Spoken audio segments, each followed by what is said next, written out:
headquarters in Madison, Wisconsin, it's the Todd Allbaugh Show.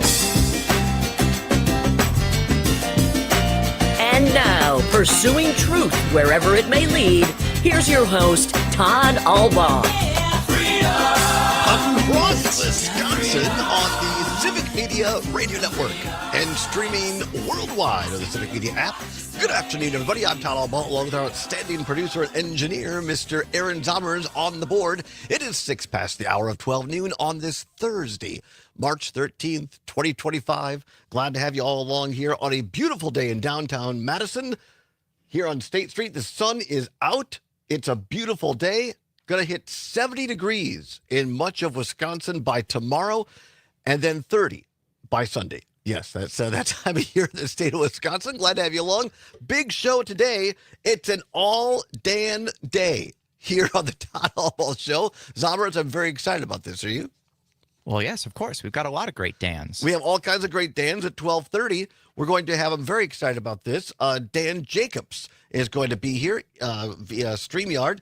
He is a great Milwaukee chef, of course, and he is going to be here talking about their the great event called the 6th Annual Din Some Give Some charitable event sponsored by Open Table in Milwaukee. Which is, in case you were wondering, not run just by Dan Jacobs, but also Dan Van Wright. So 2 Dans there. You got 2 for Dans. 1 Dan. But one Dan's going to join us from that event. But yes, you're right. A total of 2 Dans with that event. And of course, Dan Jacobs involved in Top Shelf as well. So looking forward to talking about that. I love cooking, of course. But right now, honored by yet another Dan, make it 3 Dans we're talking about today. The one, the only. He's he's our favorite Dan, the editor, the political editor of Civic Media, and also the founder of the Recombobulation Area, the one, the only, Mr. Dan Schaefer, live and in person. How you doing, Dan? Live and in person from the studios here in the world headquarters in Madison, joining the Allbaugh Show. Thanks for having me, Todd. Always a treat to join you. Well, I love having you here because it's just fun doing it in person, and we had a chance to hang out last night. We were part of the Up North News event on the election coming up on April 1st for the Supreme Court justice race. And is that when that's happening? April 1st? As if we haven't talked about it enough. No joking. No joking. But it was really, I thought, a great evening, and I hope that the listeners tuned in last night on Civic Media. We appreciate our owner and CEO, Sage Weil, for carrying that, and for Pat Kreitlow and all the people in Up North News Radio for putting it together. It was just, I found it very educational for me. We talked about education. We talked about the economy. We talked about reproductive rights, and then the election at large. And then we had a watch party for the actual Supreme Court race. It was quite an evening. It was. And, I love coming to Madison for these types of events because no place in the world does civic engagement like Madison, Wisconsin. It's like, what is it? Like a 90% turnout for 80, election, 85, something like that. And, so many people showed up to this event. It was really a great one, and got to, interact with the crowd a little bit as I started my panel, asking people if they were registered, if they'd been voting. A lot of people are ready to vote, ready to get out there for this one. And I guess I take it a little bit for granted I grew up an hour from here in Richland Center, and so we come into Madison fairly frequently. But now, having lived here the better part of 20, 25 plus years, when there are events like this, I guess I just take for granted people are going to show up. And I don't want to overstate it. There were at least 100, 150, somewhere in there. Easily. Folks that showed up in person right across the street at the Overture Center. And I just found it interesting, you saying, this is not necessarily the norm in other places around Wisconsin. Right. Or anywhere in the world. Like Madison, no place really in the country votes and gets out and gets after it quite like Madison does. And it was super cool because there were a couple of young people, I would say, in high school that showed up last night as well. I thought that was really cool that their parents brought them, and they weren't just sitting there on their phones. They were engaged and listening the entire time. Yeah, people, I think there was some sort of connection with like a Voter Stuff Tomorrow type of group and all of that. And the youth vote in this election is going to be important because it's not a presidential race, but turnout is such a factor. We're only going to get like half to 2/3 of a turnout of what a presidential year is. And that's really going to matter if young people show up to the polls too. Yeah. We could talk a little bit more about that as the half hour goes on here, but let's get to the second part of the evening, and that was the actual debate between Judge Susan Crawford and Judge Brad Schimmel, both running for Supreme Court on the April 1st ballot. when you and I were standing there for most of it, watching it together with this group at the Overture Center that came for the Up North News event, I was struck by a couple of things. I said this to you after the debate. Of all the debates I've seen, and I'm a pretty tough critic because I've prepared candidates from congressional races on down for a number of years.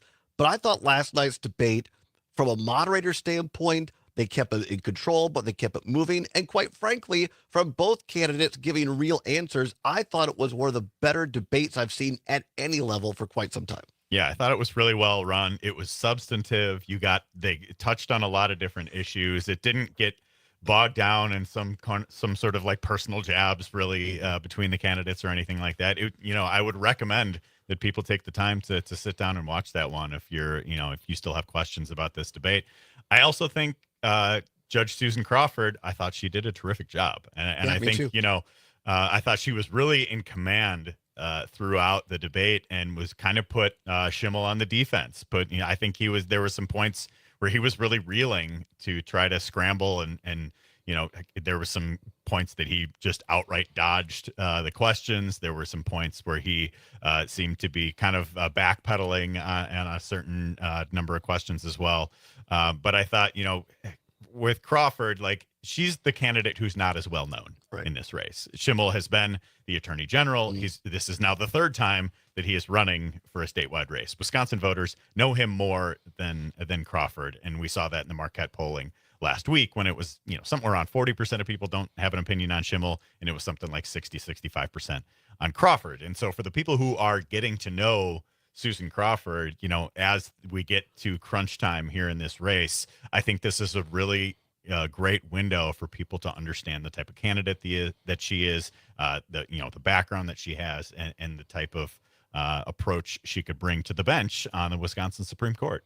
Yeah, I mean, I went into this concerned for her only from the standpoint for the things you said, that Schimmel's been a statewide candidate, a statewide office holder. He's gone through this before, and it can be very intimidating for anyone who hasn't gone through that stuff before. And we haven't, I mean, I know you've seen her, you've been everywhere as reporting this for Civic Media and for the recombobulation area. You've seen her in person. I had not, I mean, not in person, but you have. But my point is, I haven't seen her in a long form setting like that. Yeah, we've had her on the airwaves on a number of different shows across the Civic Media Network over the past few months. And, there's also been some kind of like live and in-person events that she's been speaking at. And I think she's starting to hit the groove with her campaign right now. And I was at an event last week in Milwaukee at the Rotary Club of Milwaukee that put on in partnership with the Milwaukee Press Club. And that was an interview that I thought she did really well in. It was also Matt Smith, who moderated last night's debate on WISN 12. Emily Fannin from CBS 58 was there. So it was like real questions from real journalists. I also saw her at an event with Derek Mosley at Marquette University Law School. And I thought that one at the Rotary Club that she had last week, things seemed to really start to click into place for her. She was in command of the room. She was answering the questions well. And I think that was the version of Susan Crawford who showed up for that debate last night. Very well prepared. Yeah. There were points where Schimmel didn't quite have an answer for things, and Crawford was just right there with something ready to say, something prepared. So she seemed 1,000 times more prepared for that debate than Schimmel did. No, I totally agree. And I put it in more crass terms. I think, well, it was last week. I said, I thought part of the reason that a judge and now Justice Protasewicz Todd won her race is because in that debate, I thought she came across as the alpha candidate, that she was in control, that she knew what she wanted. She wasn't afraid of it. And I would say the same thing last night. In the debate last night, I thought Crawford came across as the alpha candidate who knew who she was, what she believed, wasn't going to back down, and was well prepared. I'm not trying to say that Schimmel had a disastrous debate, but to your point, there were a couple of things. It was softballs, like what's the former Supreme Court justice in Wisconsin would you most emulate, and he couldn't name anybody. Yeah, and it just seemed so. It was bizarre that those questions came right at the very end of the debate, and it's just like, yeah, we'll throw a couple like fun questions or softball questions, and the fact that he was like flummoxed by those, it just didn't reflect well on him. No, and the other question I thought that Crawford really knocked it out of the park was name a case where your ruling from the bench upset some of your supporters. Crawford picked the case where after Walker got defeated, Governor Walker, by Tony Evers, the Republican legislature passed a bunch of stuff to clip the power, essentially, of the governor. That came to Crawford's bench or her court, and she ruled basically mostly in favor of Republicans because she said I might not have agreed with it, but it was constitutional. And Schimmel could not name one case in which that happened for him. Yeah, and there was also the question that, like, just it seemed like an obvious question that was going to be asked in this type of debate on the case involving the 2020 election and the Trump campaign's challenge to essentially overturn the election results in Wisconsin. And it seemed really obvious that would be a question. It's been one of the single most consequential cases that the Wisconsin Supreme Court has ruled on in recent memory, and it had a case where one of the three conservative justices, or four at the time, sided with the liberal wing of the court, and Wisconsin's Supreme Court was the closest state court in the country to siding with the Trump campaign in its ridiculous 2020 election challenges. And Schimmel just seemed completely caught off guard by this question. Yeah. And like, if you're doing a short list of questions that you're going to get in this in this debate, that would be on it. But he just did not seem prepared for that at all. And Crawford seemed more than prepared. Yeah. I thought the only gaffe, and it's a small one, but I watch for these things, was when the moderators asked Judge Crawford about a case that involved one of these former sex offenders, and she gave them a perceived light sentence of 4 years. And the moderator said, "Do you regret that?" And immediately she said, "No, I don't." And then she went on to say, "Because I followed the law." You and I both know that's going to get clipped out as a TV ad, and it's going to be taken out of context. Yeah, absolutely. But and that's the thing. It's like these, having debates about the ads.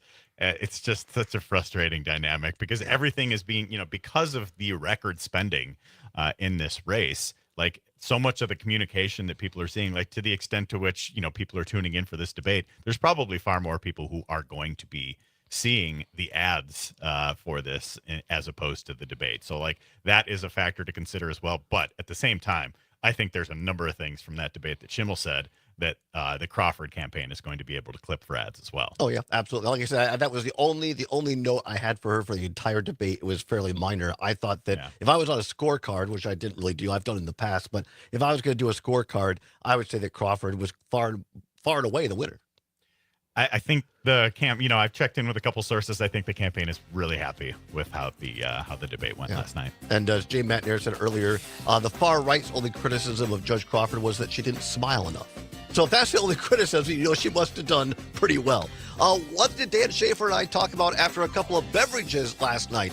Why might the Democrats be in trouble? We'll give you the actual sober details after this on the Todd Allbaugh Show on the Civic Media Radio Network.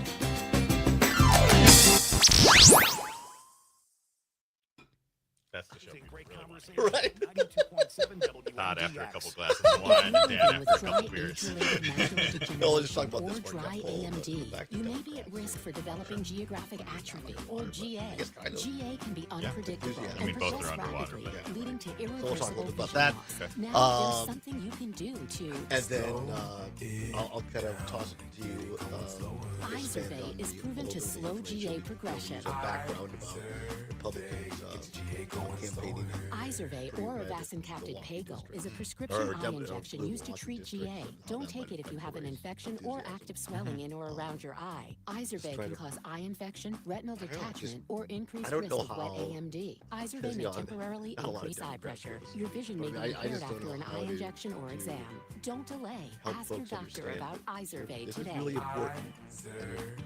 And if the app shows up here, it ain't Visit gonna fair. Izervay.com. That's You gotta go to the poll. You gotta vote, regardless of if the candidate doesn't really Nightlight with trigger Pete or not. Schwaba. Tom from It's Monona, about I winning. love this one. He says, Yeah, "This yeah. is Tom. I like to rub my feet You're not together voting and for your drink best milk friend. out of a Right. bottle." Listen, we all spoon ourselves if we could. Al just for Davis some was affection. right. Just win, baby. But rubbing your feet together, as I mentioned last week, is the closest thing to self-cuddling. It's just a talk relaxing, and about Tom any wants of to the do Elon that, stuff? apparently laying under the Oh, yeah, udder we of can the do that. Yeah, couch. sure, yeah, That is the idea of a chill evening until Tuesday. Nightlight with Pete Schwaba. Weeknights from 6 till 8 on your local Civic Media radio station and on the Civic Media app. I used to smoke. I thought of cigarettes as my best friend. They were always there for me when I needed a break. I also thought cigarettes were my best friend, and then they gave me peripheral artery disease. I smoked and had a stroke.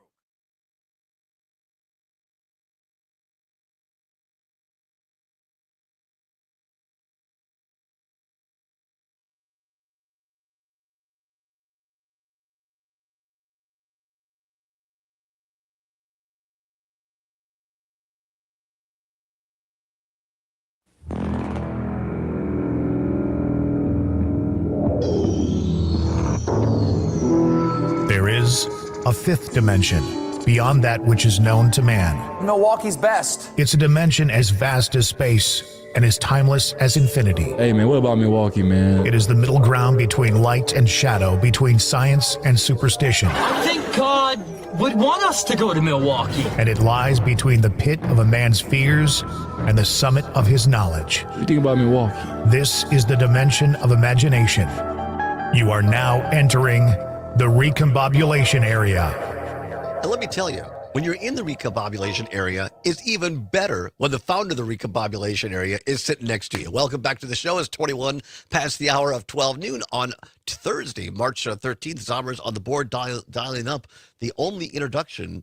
Well, the introduction that could only be followed by the one, the only Dan Schaefer, founder of the recombobulation area, and our political editor here at Civic Media. It's such a joy to hear that whenever Zommers plays that when I'm on the Allbaugh show. It's such a joy. It's so fun to hear that. It's incredibly goofy, but exactly the type of comedy I enjoy. It's the ethos of the recombobulation area. That's Unique, well thought out, and based in Milwaukee, but applicable statewide.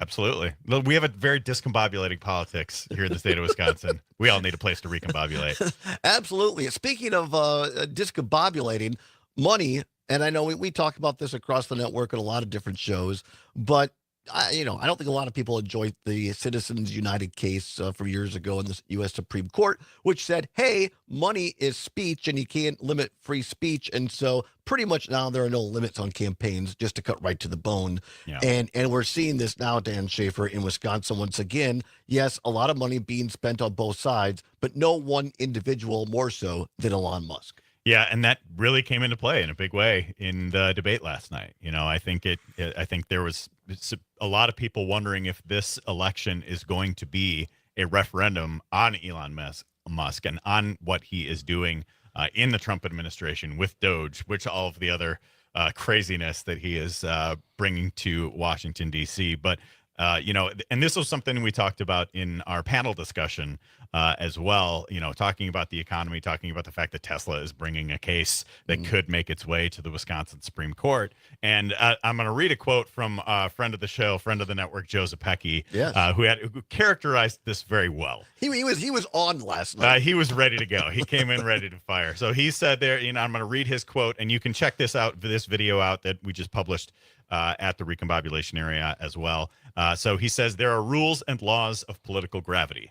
The extraordinary opportunity that we have in Wisconsin in just 2.5 weeks is to be the first voters anywhere in the United States to send a message that is, stop. That's enough. This is not what people voted for. And I think hearing that comment from Zapecki and then hearing Susan Crawford talk about Elon Schimmel in this race, I think it is really driving. That got the biggest reaction in the watch party that we're at in Madison, that's for sure. That really seems to be emerging as the dominant theme in this election, because of course there was a ton of spending in the 2023 race with Janet Protasewicz. There's been a ton of spending in this race, but there hasn't been that spending from somebody who is like right next to the seat of power and changing things. And so if Elon thinks that he can buy, a state Supreme Court in Wisconsin, what's to stop him from getting involved and throwing his money around in every race at every level across the country? Yeah. And I think this is such an opportunity for voters in Wisconsin to be, like Zapecki said, to be the people who were the first line of people to stand up and say, stop doing what you're doing. I couldn't agree more with what Zapecki said. I couldn't agree more with what you said, Dan Schaefer. The only concerning part for me as a pessimistic former political operative is I think that only works if the Democratic base is ginned up and ready to go. Because saying this is going to be a referendum on Trump and Elon, I say be careful what you wish for, because you might get it. Because there's a lot of the Trump MAGA base in Wisconsin that is still, because the effects haven't hit them yet. Sure. And they actually like what's going on. They like all the cuts at the federal level because it hasn't affected them. Perhaps other folks who have a broader view of this, to yours, Zapecki's point, to say this is not who we should be, those folks have to be ready to go and vote. And one of the most underreported things, and here's what you and I were talking about over a couple of glasses of beverages, which are not coffee, which we have now, is that Marquette Law School poll came out last week. I thought one of the most underreported points in that, well, you tell folks what we talked about. Yeah, so one of the things, and I have written breakdowns at the Recombobulation area about the Marquette University Law School poll. And one of the things that really stood out to me from that poll was the favorability rating of the Democratic Party. Now, not of individual Democrats like Tony Evers or a Tammy Baldwin or whoever it might be, but people's views of the Democratic Party at large. And that was the opinion, polling for that was really low. I think it was like 30-some% favorable to 60-some% unfavorable across the board. And then with independents, I think it was something close to like 15 to 20% favorable of the Democratic Party. Like the party has some real deep challenges. And I think even people who are, vote Democratic have a lot of frustration with what the Democratic Party is doing. So if you look at kind of the favorability ratings in that poll, Trump was pretty close to 50-50, maybe a couple points underwater. Elon was somewhere more like 10 to 15 points underwater. The Democrats were somewhere like 20 to 30 points underwater. So it was like Trump's not that popular. Elon's not popular at all. But the Democratic Party had even worse favorability ratings than either of them. And you talked to a lot of people, Dan Schaefer, and some of your reporting. I know you found out that Republicans are ready to go. MAGA is ready to go, and they are doing doors in places you might not think. Yeah, I think that was part of their strategy last fall in the election to not, to compete in places like Milwaukee and Madison and Dane County and places that, they know they're going to lose overall and not probably win a majority of votes. But if they can cut into those margins a little bit, and we've heard stories of some of these Elon canvassers coming into some very blue districts, very blue neighborhoods in Madison and Milwaukee, trying to cut into those margins. And there are persuadable voters if you get out there and talk to people. So I think over the last couple of weeks, it's really seemed like the Crawford campaign has been revving things up. Getting Ben Wickler back into Wisconsin and back into the fold, and some of these efforts, seems to be having an impact on that as well. But this is going to be a close, tight race, and there's going to be. I would expect, even though we're past the threshold of most expensive state court race in history, like there's no stopping Elon from dumping another $20 million into this over the next few weeks. And that is just discombobulating. But Dan Schaefer, always great to have you here for the Recombobulation area. You make us feel better. You help us understand it. You can find all of his work at the Recombobulation area and at Civic Media as well. Thanks, Dan. Have a great day. You as well. Thanks. All right. Stay tuned. Another great Dan next. Dan Jacobs talking about a great event in Milwaukee around food and a great cause. Stay with us right here on the Civic Media Radio Network.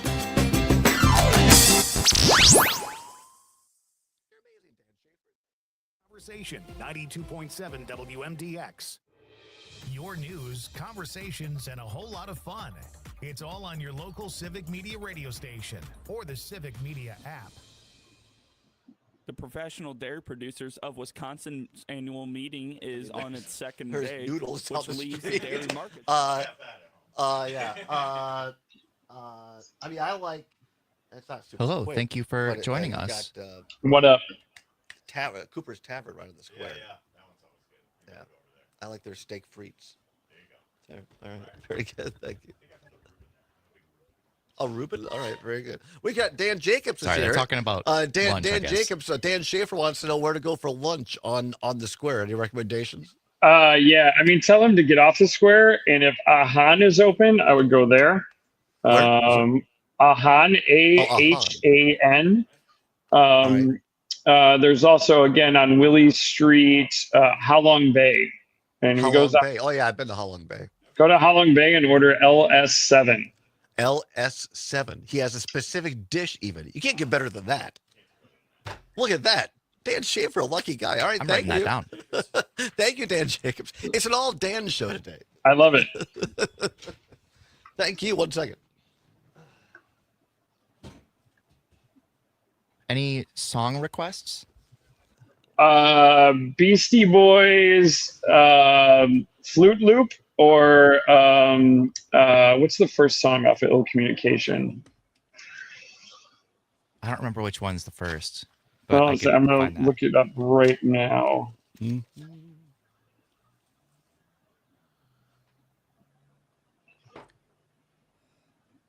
Sure Shot.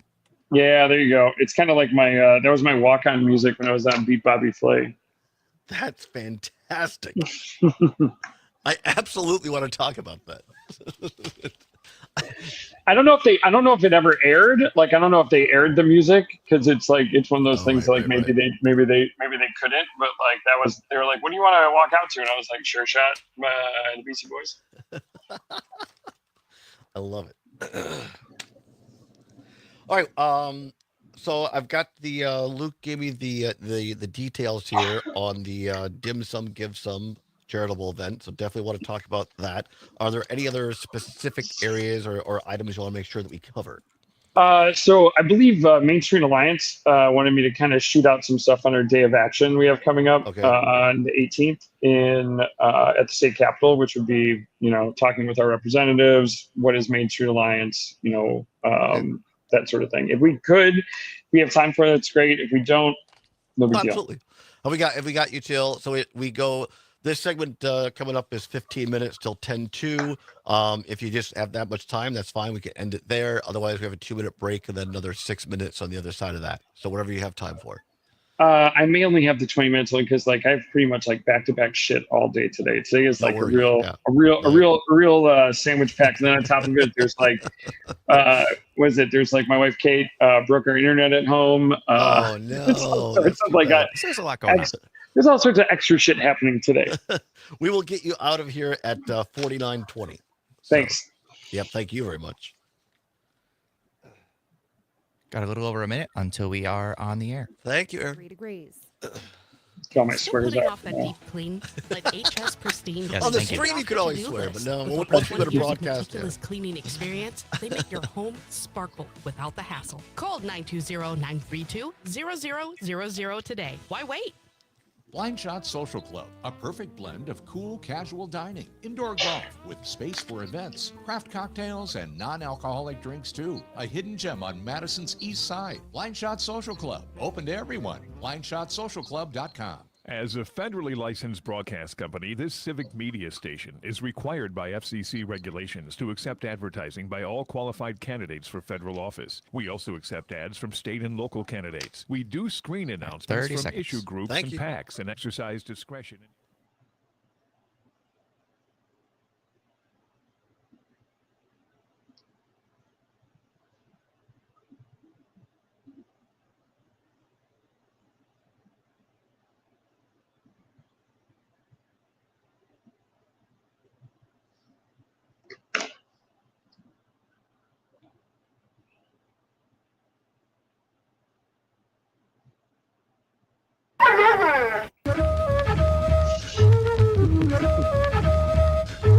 Cause you can, and you don't stop. Cause you can, and you don't stop. Oh, when you can, and you don't stop. Might be coming down for sure. I got the brand to do. Welcome back to the Todd Allbaugh Show on the Civic Media Radio Network. 34 now past the hour of 12 noon on this Thursday, March 13th, 2025. Zombers on the board, dialing up by request off the Spotify list of our next guest. You know him, you love him, especially if you're a foodie person in Wisconsin.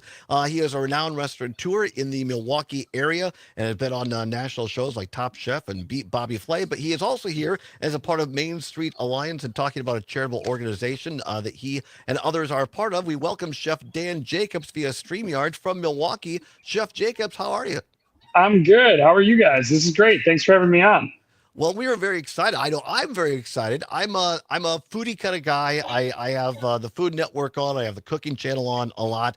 I wish I were a better cook or better chef, but I enjoy doing it. But I enjoy others who are like yourself. But, we're all across the state of Wisconsin here on 11 different stations. For those people maybe that aren't in Southeast Wisconsin or who are not foodies, tell us just a little bit about yourself, where you grew up and how you got into cooking. Sure. I grew up in the Chicagoland area, grew up in the city. Me and my wife moved to Milwaukee in 2011. So we've been here about 14 years. It'll be 14 years next month. Worked around, in a lot of restaurants in Chicago growing up. And then about 4 or 5 restaurants here in Milwaukee, and me and my partner Dan Van Wright opened up Dan Van and Esther Ev 9 years ago, which is crazy to say out loud. It just seems like time has flown. But we have Dan Dan Chinese American restaurant, kind of a love letter to my childhood growing up. Like all major life events were at Chinese restaurants, it seemed. And I think my happy place is Chinese American food. It's just something that comforts me and makes me happy. And my thought is that if it makes me happy, it's going to make other people happy. So that's how kind of Dan Dan got its start. And then Esther Ev, our other restaurant, is named after my great grandmother Esther and Dan's grandmother Evelyn. These are the women that cook for our family, so we honor them by naming that restaurant after them. That restaurant kind of goes with a lot of, it kind of just goes in different directions. Like it allows, complete creativity. We can kind of put anything on the menu we want, which is really just kind of fun. And it's a tasting menu, and it really showcases, I think, showcases our creativity to the public. It's just, it's a fun restaurant. We also don't really take ourselves too seriously. Like, although the food may be serious, one bathroom at Esther Ev is inspired by The Simpsons and Grateful Dead, and the other bathroom is inspired by Star Wars and comic books. So I love it. I absolutely love it. Something you said a couple sentences back that has come to soulful cooking from your grandmother. I know that both of my grandmothers were great cooks. They made food that made me feel better. It was just part of our family. And one of the most obscure cooking shows I ever saw, but one of the coolest and something I'll never forget, William Shatner had a short-lived, I'm not sure if it was streaming or if it was on some channel, where it was a brown bag something. He would bring a brown bag of a drink, alcohol, and then have a chef cook with him. And he did this with Alton Brown one time. And Alton Brown made him like this gravy and biscuits, and they were just talking. And Alton Brown said, I don't like to be called a chef. I'm a cook. I cook because I cook for people. That, in the essence, is what it's about, cooking for the people that you love and making them happy. And when you said that, that really struck a nerve. I mean, food is one of those things that has the ability to kind of, cross all cultures, cross all, political divides. It's just, it's the table is a way to bring people together. And I think it's one of the most beautiful things that we do. Food has the ability to change people's, view on the day. They can come in a bad attitude or a bad mood. And I think the greatest thing we could do is turn that bad mood around into a good mood. I think it's one of the coolest things you can do with food. Food is the gateway to so many different cultures. It's how we learn about a culture is through food. So I think food is just one of those, things and it's also, it's great because you never stop learning, as a chef or a person, just to have a career where I'm going to perpetually learn is great. Like right now, we have my friend Rasika in town, who I was on Top Chef with, and her food is Tamil Southern Indian, and it's very out of our comfort zone here. And it's great because our team here at Dan Dan is going to learn so much this weekend about a cuisine that we don't know anything about, and that's great. That's what food's all about. I couldn't agree more. As a kid growing up in a 98% white town in Southwest Wisconsin, and taking lots of trips to El Salvador over the years, and the beauty and the simplicity of Salvadoran food and learning about that culture through food is one of the things that makes me the happiest to this very day. You can't beat a chicharron pupusa, but that's another bottle of wine or drink. One of my favorite things ever are pupusas. Like I literally lived off of them for a little while. They're great. It's just the best. And like, talk about an inexpensive way to keep yourself alive. Pupusas. If you're not familiar, it's basically, I'll put it in Todd terms, it's like a stuffed tortilla, and then they grill it on a flat top, and then you serve it with cortido, which is kind of a cabbage, and then some mild red sauce, and you eat it with your real Salvadorans eat it with their hands. Also, you don't use a fork and knife. So it's great, beautiful. and it's like all those kids who love their fermented stuff. That fermented cabbage salad that goes on top of it is the best. I could eat a jar of it. That's key. I know. All right, let's talk a little bit about this event coming up here, the 6th annual Dim Sum, Give Some charitable event sponsored by Open Table.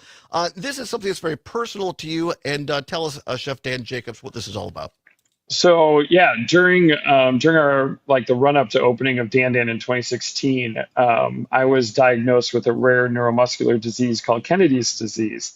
Kennedy's disease is very similar to ALS. It's a degenerative disease where I am slowly losing abilities that I think, I just up until this started, I took completely for granted. Simple shit like walking or gripping or like holding on to things. Like these are things that have become progressively more difficult. You can hear it in my voice too. It's like you hear it in it's almost like a graveliness in my voice, and that's directly related to the muscles in my vocal cords and how they're deteriorating.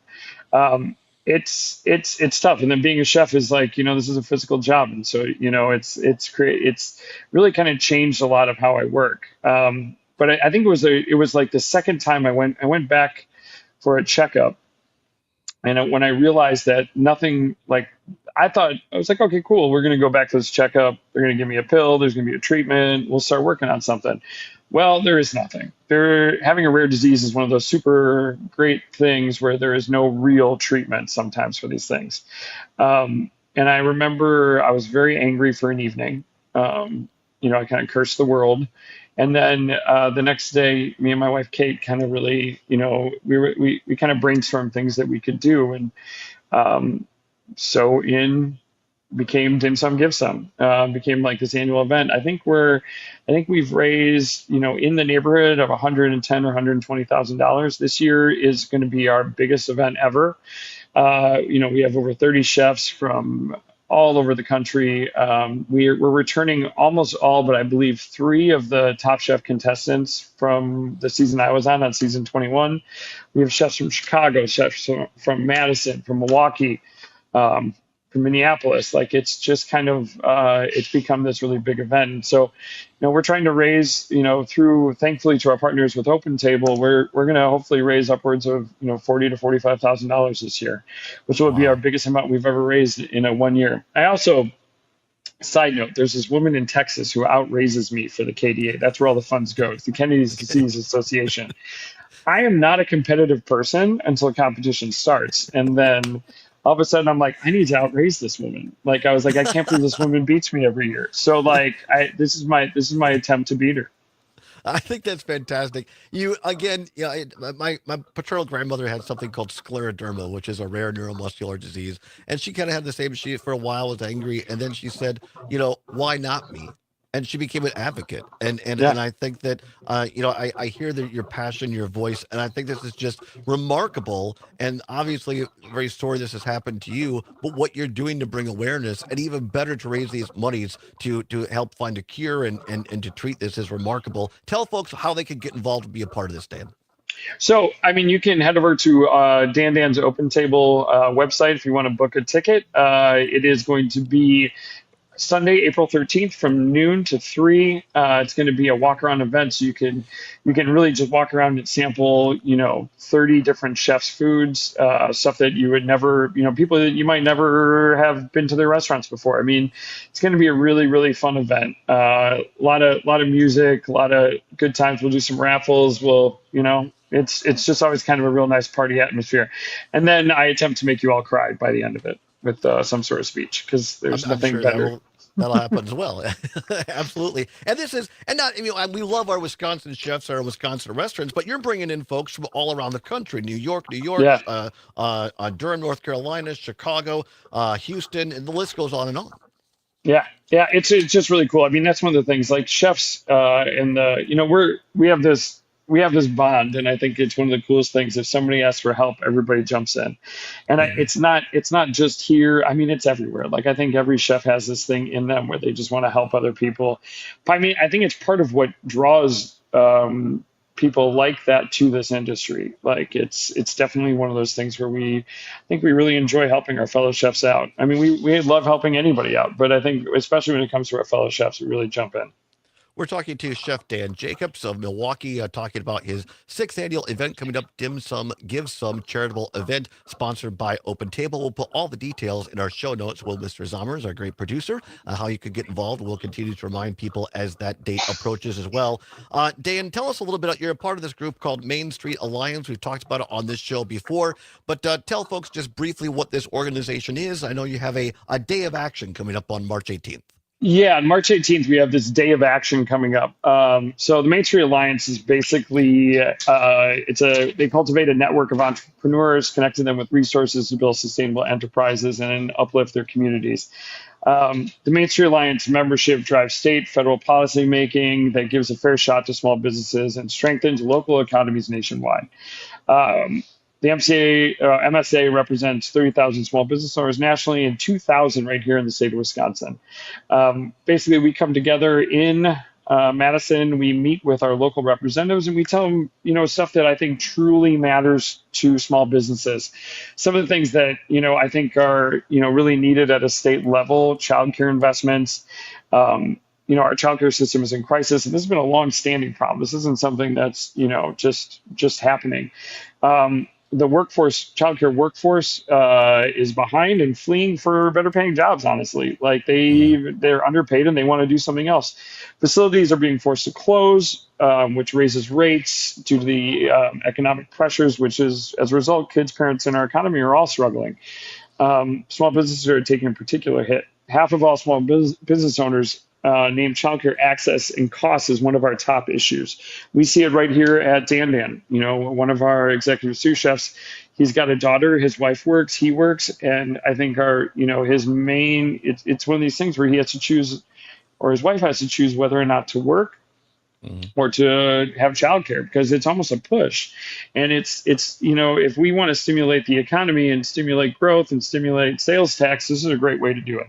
If you can support the childcare industry and create a system that's a little bit more cost effective, it creates and stimulates jobs, people spending money, making that sales tax. I think it's like almost a no-brainer. The other thing that I'm going to speak real quickly on is paid family and medical leave. We have our general manager here at Dan right now is on maternity leave.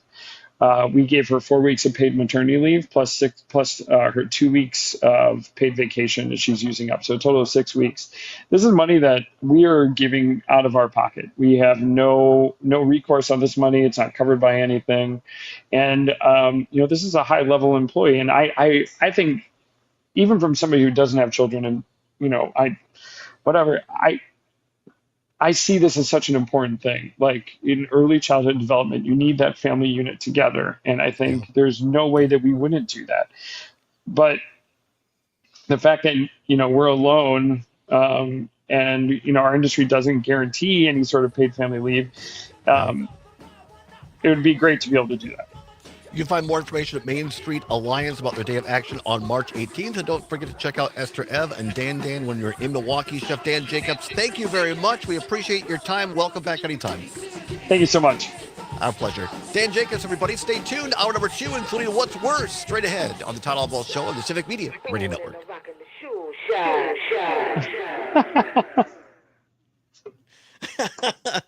That was remarkable. Great. Thank you so very much. I really appreciate your time. Thanks, man. I got a voice for radio, I guess. Who knows? You really do. Absolutely. Thank you very much. And a knack for it. All right. Thank you. Thank you. All right. Bye-bye.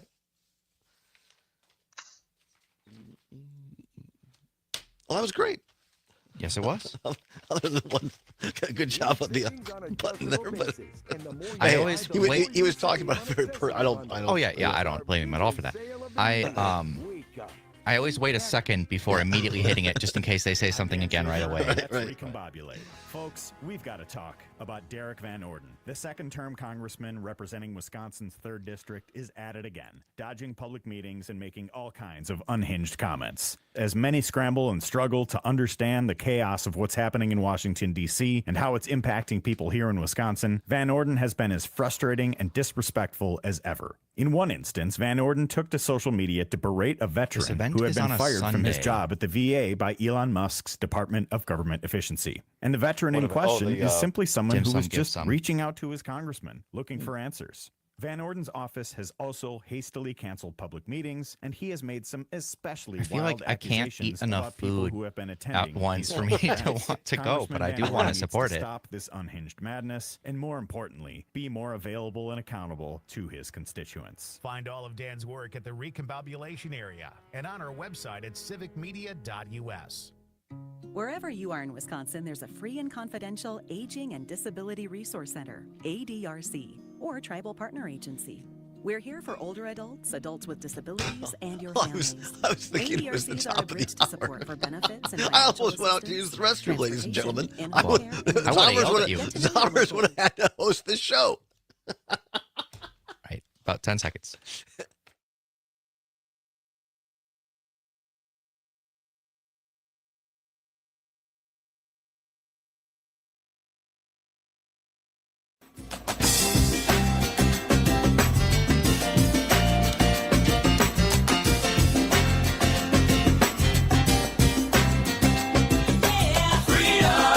Pursuing truth wherever it may lead and having fun doing it. Welcome back to the Todd Allbaugh Show on the Civic Media Radio Network. Glad to have you along. It is 9 minutes before the hour of 1 o'clock.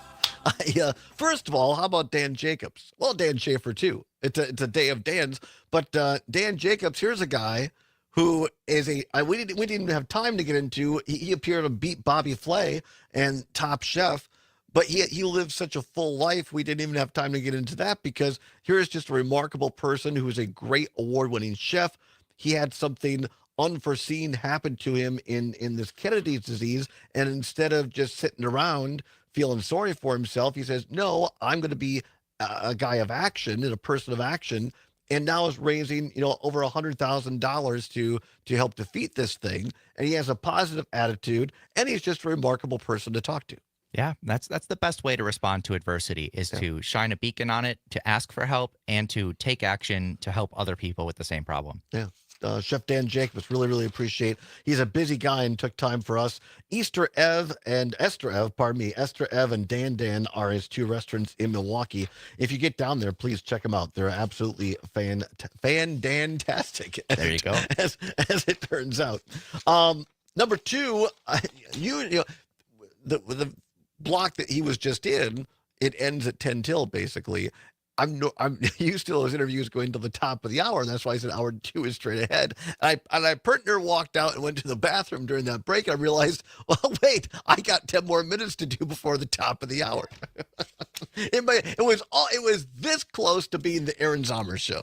Just for a few minutes. Just for a few minutes. Some breaking news for you, courtesy of CBS News. And yes, I shouldn't say I guess. It's good news, but I just feel for all these federal employees and the ripple effect it will have on services and the ripple effect it will have on the economy. Now here, yet another turn, according to CBS News, just breaking. A federal judge in California has ordered 6 federal agencies to reinstate probationary employees who were fired last month, finding that their terminations by the Office of Personnel Management were unlawful. U.S. District Judge William Alsup in San Francisco handed down his order in a challenge brought by a group of unions against the Trump administration from the bench. He said that neither OPM nor its acting director, Charles Ezel, had the authority to direct the terminations across the agencies. The order extends relief to fired workers in the Department of Veterans Affairs, Agriculture, Defense, Energy, Interior, and Treasury. Alsup went on to say, quote, "It's a sad, sad day when our government would fire some good employee and say it was based on performance when they know good and well that is a lie." Alsup said at the end of the hearing on the union's request for a preliminary injunction. The judge went on to say that, quote, "that should not have been done in our country. It was a sham in order to avoid statutory requirements," unquote. The judge, who was appointed by former President Bill Clinton, noted that federal law allows for agencies to engage in a, quote, "reduction in force," unquote, the government's name for mass layoffs, but doing so comes with several requirements. The judge said, quote, it can be done if it's in accordance with the law. This case is not about that. What this case is about is really an attempt to do a reduction in force, unquote, through OPM. He said that having OPM, the federal government's chief human resource agency, directed departments to fire probationary workers was, quote, an easy way to get a reduction in force underway and a gimmick, unquote. What's the, I think we played it before in this show, from Gypsy. You got to have a gimmick if you want to get ahead. The judge is calling this a gimmick, which is exactly what it is. We've talked about it on this program before. I know my colleagues have as well. It's all fair and good to have audits of government agencies to find out, hey, can something be done more efficient? Do we really need this many people here doing this job? Or now with new technology, can it be done by fewer? Are there some agencies or divisions that have outlasted their usefulness? Those are all legitimate questions to be had. But instead of using a scalpel, and as the judge said, instead of going through the lawful review process of how you do that, you just take this mass action without regard. And here's the big mistake that Elon made in telling these people that they're being fired on their performance, when many of them either A, had in writing reviews of their performance, which said they were doing great, and or they had actually been promoted to new jobs because they were doing so well at their old job. They were promoted to new jobs, and that's why they were quote-unquote probationary employees, because they had been at their new job, which they got due to their great performance, for less than a year. And I think that's where Musk really messed up in saying we're firing you basically for poor performance. But when the judge is looking at this, he's saying, well, where's the poor performance? Turns out if you just fire a bunch of people without actually looking at all at what they do or why they're there, it's not going to turn out so good. No. What you got yourself there is a gimmick, which is exactly what the judge said. You got to have a gimmick if you want to get ahead. Well, Elon tried his gimmick. Didn't get him ahead, as it turned out. Now, Hour 2 is straight ahead. What's worse is next. Stay tuned. ABC and CBS News updates are next. It's the Todd Allbaugh Show right here across Wisconsin on the Civic Media Radio Network.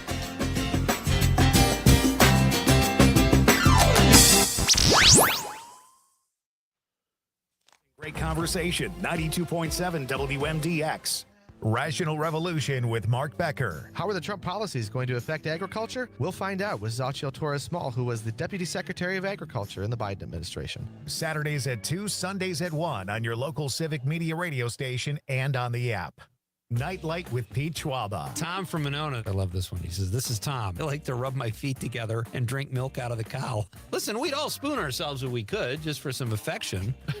But rubbing your feet together, as I mentioned last week, is the closest thing to self-cuddling. It's just a relaxing, and Tom wants to do that, apparently laying under the udder of a cow. That is the idea of a chill evening on Fat Tuesday. Nightlight with Pete Schwaba. Weeknights from 6 till 8 on your local Civic Media radio station and on the Civic Media app. Enjoying this local program? Find the complete Civic Media lineup at civicmedia.us or the Civic Media app. This is 92.7 WMDX Columbus, Madison's home for real news and great conversation. A Civic Media station. ABC News, I'm Michelle Franzen. A U.S. district judge has ruled the immediate reinstatement of thousands of terminated probationary federal employees. Judge William Alsup says the Trump administration attempted to circumvent procedures in place for issuing reductions in force by incorrectly asserting the employees were terminated for performance reasons, saying those reasons are, quote, a sham. In Russia, following meetings with U.S. Special Envoy Steve Witkoff, President Putin says he has questions about the 30-day ceasefire with Ukraine. Russian leader during a news conference, a joint news conference with Alexander Lukashenko, saying that he would support a ceasefire, but he said that there are nuances and that a 30-day ceasefire with Ukraine would come with questions about how that time period is used. He said that would Ukraine be using that time to regroup? ABC's Marcus Moore. The trade war dragging down stocks once again today. This is ABC News. This is your local Civic Media radio station. Want to hear even more? Anytime? Find all of it at civicmedia.us. From the WMDX Newsroom, I'm Terry Barr. The U.S. Department of Agriculture will now release money to Wisconsin farmers. Savannah Tomei-Olson has details. The Dairy Business Initiative program is a law sponsored by Senator Tammy Baldwin. It allowed dairy farmers to get grants on projects that would modernize their operations and provide more jobs. 88 dairy businesses across the Midwest have been awarded those grants, totaling more than $6 million. Many of them started those projects knowing they would later be reimbursed by the federal government. But the Trump administration ordered the USDA not to release the money. Now Baldwin says the USDA secretary has agreed to reverse course, and the 30 dairy businesses across the Badger State will get that money. For Civic Media News, I'm Savannah Tomei-Olson. Meantime, a Republican attack ad against Supreme Court candidate Susan Crawford claims she would stop deportations of illegal immigrants or protect sanctuary cities. Is it true? There's no evidence to support the claim that Wisconsin Supreme Court candidate Susan Crawford supports stopping deportations or protecting sanctuary cities. A GOP group aired the attack ad, but when asked for proof, could only provide the position of Democrats who support Crawford. I'm Trisha Young for Wisconsin Watch. Learn more at wisconsinwatch.org. Do you have flood insurance? Meteorologist Brittany Merlot reminds us of the importance of the increasing risk. Flood insurance is an important tool to prevent financial vulnerability from flooding, and most homeowners and renters insurance policies do not cover flood damage. All it takes is 1 inch of water to cause around $25,000 in damage, and this can be devastating if you don't have the right insurance. And Wisconsinites are eligible to purchase federal flood insurance. Visit floodsmart.gov to learn more. Signing up now ensures that you'll have coverage by the time the spring showers start to hit the state. That's meteorologist Brittany Merlot, and I'm Terry Barr. You're listening to 92.7 FM, 1500 Doesn't even look like there's no sauce, though. It looks like maybe a white cheese or garlic butter sauce, you know? I think that's more red sauce or white sauce. Sports, men's college basketball. Or like too much sauce or not enough sauce. For the Big Ten For tournament, those they watching take on the on the stream, Northwestern we have a very Wildcats, who beat saucy Minnesota segment coming up. Don't go anywhere. 64 to advance to today's round. Head coach Greg Gard asked if he spent much time breaking down why his team lost at home last week. I probably have dissected deeper, more intensely, and harder than anybody else. Like omelets better than sex. One right now we need to spend a lot of time on as a team. I did because I wanted to really dissect the issues. In New York, the Marquette Golden Eagles against Xavier today in the Big East tournament at Madison Square Garden. NFL free agency Packers center Josh Myers leaving Green Bay, signing a 1-year deal with the New York Jets. Running back A.J. Dillon, who missed last season with a neck injury, signing a 1-year contract with the Philadelphia Eagles. With sports, I'm Mike Clemens. Local radio for you and your community. It's Civic Media's mission with stations across Wisconsin. Find your favorites at civicmedia.us. Very spring-like and sunny today with warm temperatures rising to the mid-60s. Will become partly cloudy tonight with a chance of some storms early in the morning. During the day, it'll be windy and warm with highs climbing to the mid-70s. Then, strong to severe thunderstorms roll in at night. I'm meteorologist Brittany Merlot. Right now, it's 55 degrees. Teachers are dynamic leaders shaping a new generation. They bring a variety of perspectives from diverse backgrounds, innovating how they teach to prepare students. Tomorrow morning, Pat our Kreitlow will be fast-moving interviewing world. Brittany They're skilled Kinzer. experts discovering a universe of solutions. Dan telling Schaefer just stories, tweeted about it. Inspiring, mentoring, connecting cultures, leading by example. Teaching is a journey that shapes lives. Are you ready? Explore teaching at teach.org supported by the U.S. Department of Education and 1 million teachers of color. The Maggie Dawn Show. Former Lieutenant Governor Mandela Barnes, he would not be negotiating with the GOP if he was Wisconsin's sitting senator. I want to clarify, like, I'm always happy to negotiate in good faith, but we're talking about a party that's not acting in good faith. We shouldn't be in a position where we're throwing a life raft to somebody who is hell-bent on 30 sinking seconds. the entire ship. Not something I want to be involved in. The Maggie Dawn Show.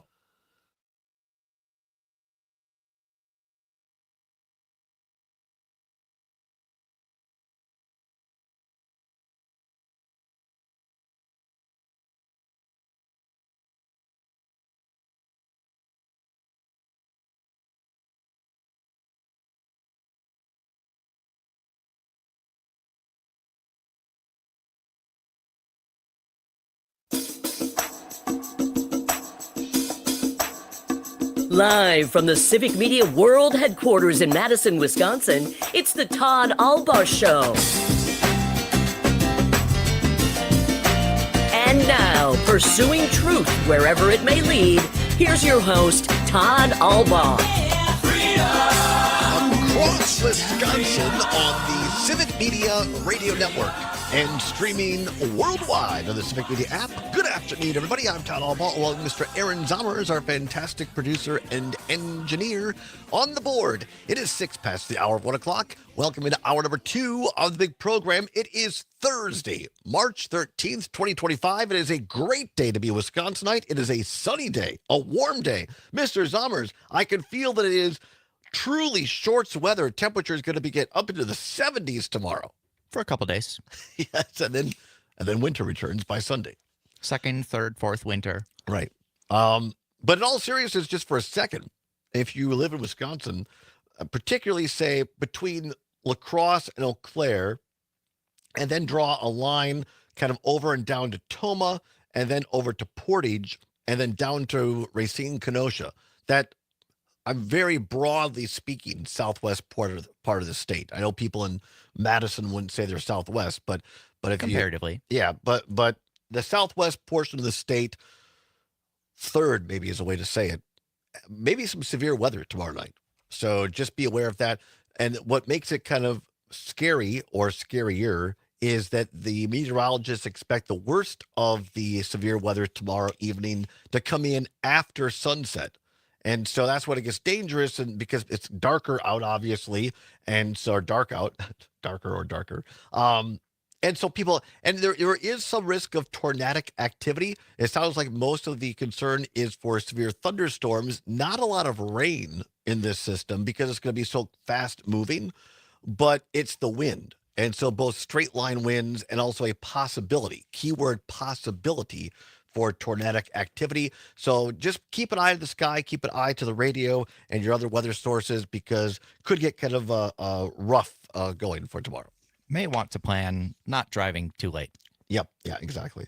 So that's just, but enjoy the nice weather today. Enjoy it during the day tomorrow. Get out there. But yes, temperature is going to plummet from 70s tomorrow into the 30s by Sunday afternoon. A bit chillier. A bit chillier. Right now, we are not on every station across the Civic Media Radio Network that we're normally on because Wisconsin men's basketball pregame show is underway. The Badgers are playing in the Big Ten tournament.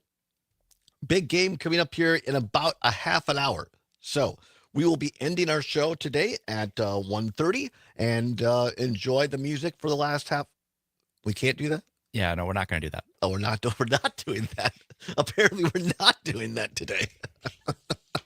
But no, and some of our stations across the network right now are doing the pregame show for the Wisconsin Badger basketball game. They are taking on the Northwestern Wildcats. And it'll be shown on the Big Ten Network, but it's going to be aired for free across many of our Civic Media stations. You can find those stations via the Civic Media app, which you could download for free. So stick around. We're going to play What's Worse and have some great fun here in this hour on some of our stations. On other stations, you can catch Matt LePay, Brian Butch, and Wisconsin taking on Northwestern. Should be a good game. Northwestern beat Minnesota yesterday afternoon, kind of a little mild upset of sorts there. Northwestern was ranked number 13, Minnesota 12 coming into the tournament. in the tournament bracket, not overall, of course. Wisconsin, the number 5 seed in the Big Ten tournament.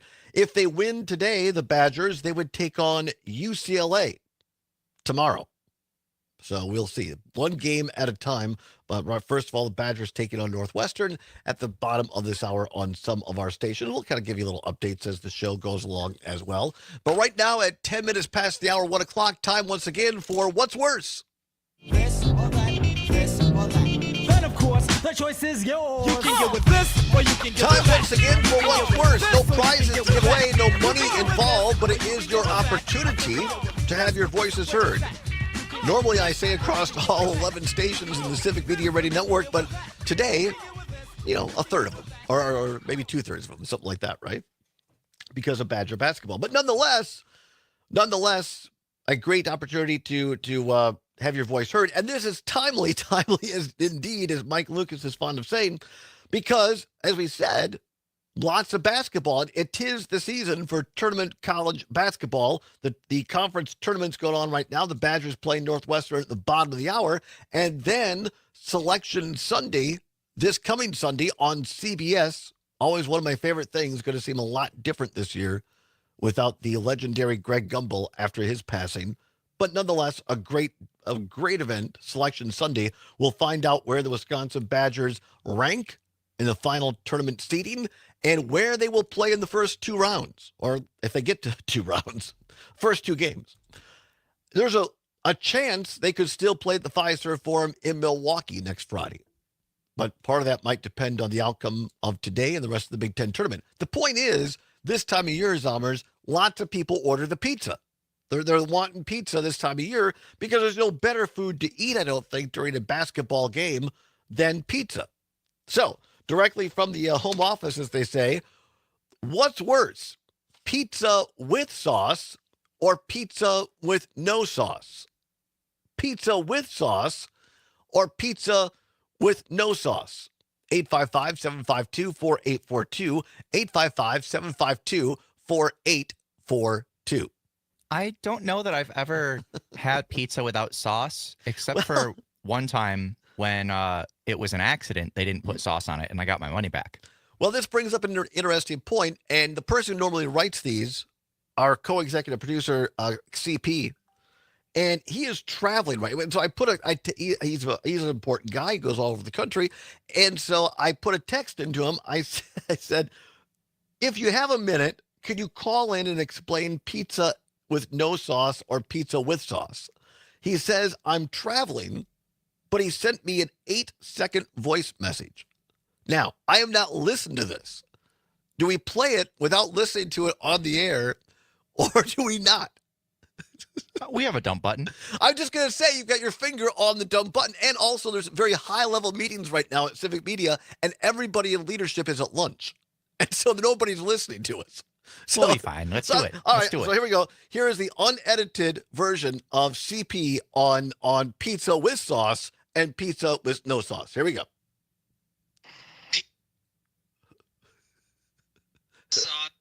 All right, let's try this again. I got to go back here. Got to go back. But try to hear CP. Here we go. Pizza with sauce or pizza without sauce, basically. Believe it or not, some people don't like pizza sauce. I guess that's true. I do know some people, just not a lot. I asked him to explain what does it mean pizza with sauce and pizza with no sauce, and he says pizza with sauce, pizza with no sauce. Believe it or not, some people don't like sauce. It is that simple. Who doesn't like sauce? I know some people who it's not their favorite part. Like they would rather just have a lot of cheese, but I think I know more people who would rather be swimming in sauce. All right. 855-752-4842, 855-752-4842. Go to Cindy, listening in beautiful Appleton. Cindy, pizza with sauce or pizza with no sauce? What's worse? Pizza without sauce? What's the point? Right? Yes. It's got to have lots and lots of sauce. I agree with you 100%. Not even close for me. I've never heard how can you even make a pizza with no sauce? Isn't that just breadsticks? Right? Like triangular breadsticks? I mean, Cindy, serious question. Cindy, have you ever gone to a place and even seen people order pizza with no sauce? Hello? No.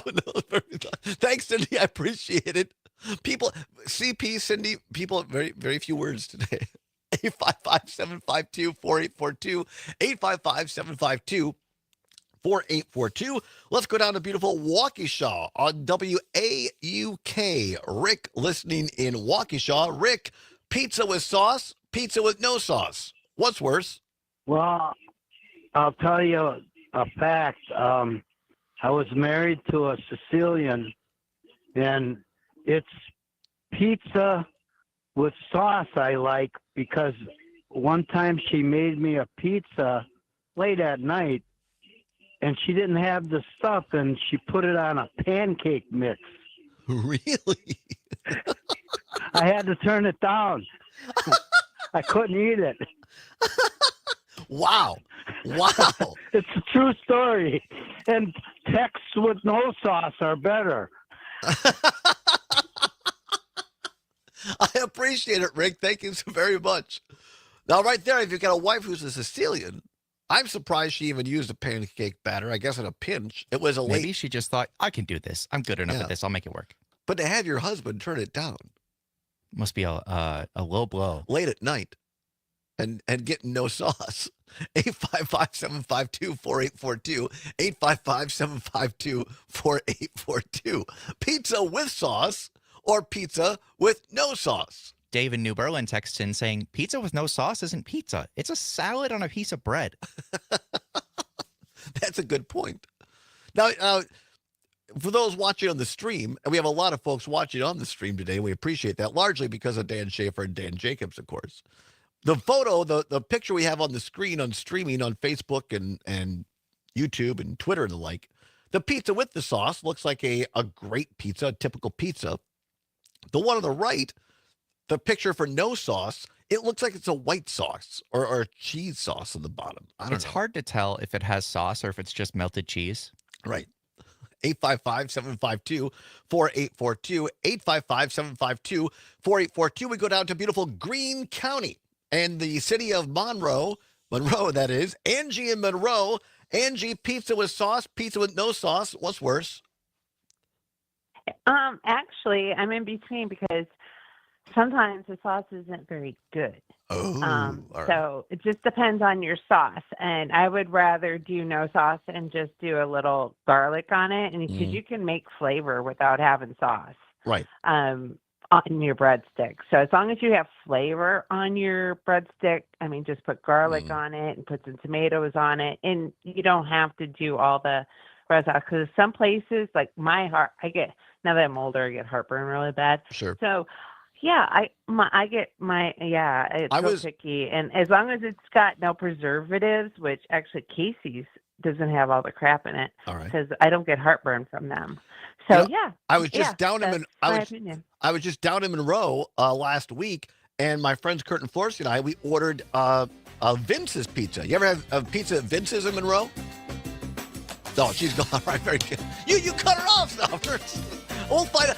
If you're in Monroe, check out Vince's Pizza. They got great pizza, great sauce. Come on back. It's the Allbaugh Show at 17.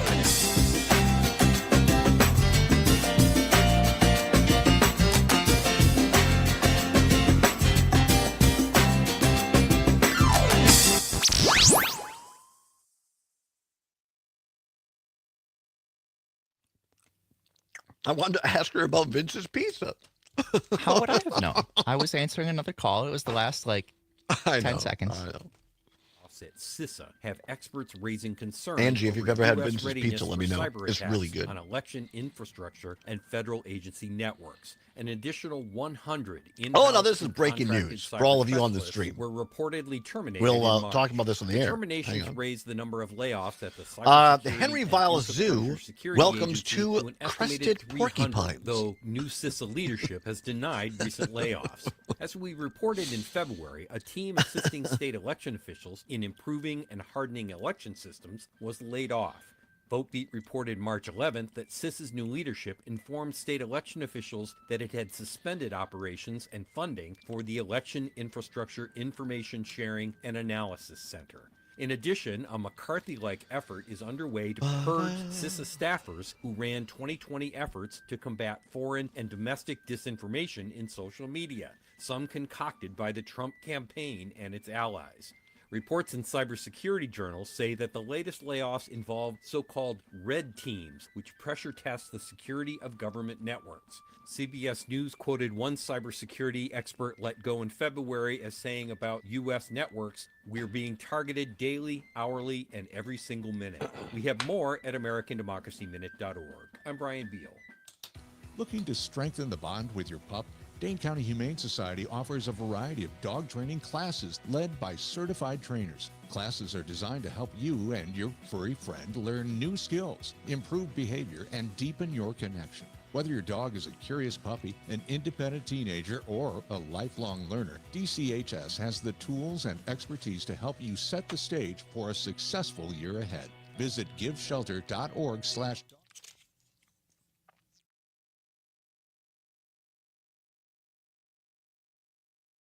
I think we're just about ready to build the perfect pizza. Give me pizza! P-I-Z-Z-A. Give me pizza! P-I-Z-Z-A. Now I'm feeling kind of hungry. Welcome back to the Todd Allbaugh Show on the Civic Media Radio Network. 21 past the hour of 1 o'clock, Thursday, March 13th. Sommers, where'd you find that? I was thinking, what songs do I know about pizza? And I remembered the Mary Kate and Ashley show, just a show that my sisters watched when I was younger. And I remembered pizza. And I was like, I think that's a song. And I looked it up, and yeah. Good gravy. It's not good. No, but it says pizza. That's what we're doing right now. Welcome back. Our daily segment called What's Worse, where we ask you, the listening and viewer audience, obscure questions, and you tell us what's worse. Today's edition, pizza with sauce or pizza with no sauce? What's worse? 855-752-4842. 855-752-4842. You can also text us on the Civic Media app. You can download it at your Apple or Android device. Simply go to your search engine, type in Civic, not engine, but search bar in your app store. Type in Civic, C-I-V-I-C, Media. It'll come up, little CM logo. Click on that. Takes less than a minute. It is free, gratis, cero, no dinero, not a dime. Doesn't cost you anything.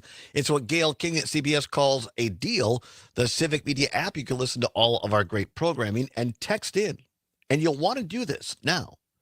Now, as I said before, the entire leadership team at Civic Media, all the decision makers, all the bosses, all the supervisors are gone right now. It's a desert in here. It's me and Zommers, and that's it. And so I'm not 100% sure whether I was supposed to say this or not, but nobody's listening from leadership, so they don't care. They won't find out. There's a contest coming up. Oh, a text to win contest. And let me tell you, it's spectacular. The grand prize, I tell you what it is, but they do have I think the attorneys are still listening in their earpiece. So I can't tell you what the grand prize is, but it's going to be phenomenal. So download the Civic Media app, not just to play our little goofy game every day, What's Worse, but and more importantly, for our upcoming text to win contest, because you want to be all ready for that. What's worse? 855-752-4842. Let's go to Kurt in Waukesha, listening on WAUK. Kurt, pizza with sauce, pizza with no sauce. What's worse? Well, first I'll say I have worked in the pizza industry for about 20 years, so definitely with sauce and extra sauce. So with sauce is better, so no sauce is worse. That is focaccia. All right, this is fantastic that you have worked in the pizza industry. Do you get requests from people? I'm asking this seriously. Are there people that say no sauce? We get it occasionally because of acid complaints or stomach complaints. Really? So we will get it occasionally. Boy. And we usually advise, because they do like the sauce, that if you've ever heard of like the pinza okay, bread, which is a little bit less diabetic and very good. It has usually a different sauce that's sweeter that's not as acidic. Really? All right. This is I love it. I love this. I appreciate you listening and calling in with real pizza knowledge. So thank you, Kurt. Thank you very much, and have a great day down there in beautiful Waukesha. There you go, from a pizza expert. It actually does occur. Pizza with no sauce. 855-752-4842. Matthew on the text line, brand new texter from Menominee Falls. We appreciate that, Matthew. Thanks for listening. He says, is the grand prize in the text to win upcoming contest pizza with no sauce? No, it is not. I promise you it's a lot better than that. It's a lot better than that. 855-752-4842. We go to the North Woods. Ollie in the North Woods. Ollie, what's worse, pizza with sauce or pizza with no sauce? Well, I love pizza with sauce, but my granddaughter insists on ordering pizza with no sauce, and there's a place in Spooner, Wisconsin that sells that.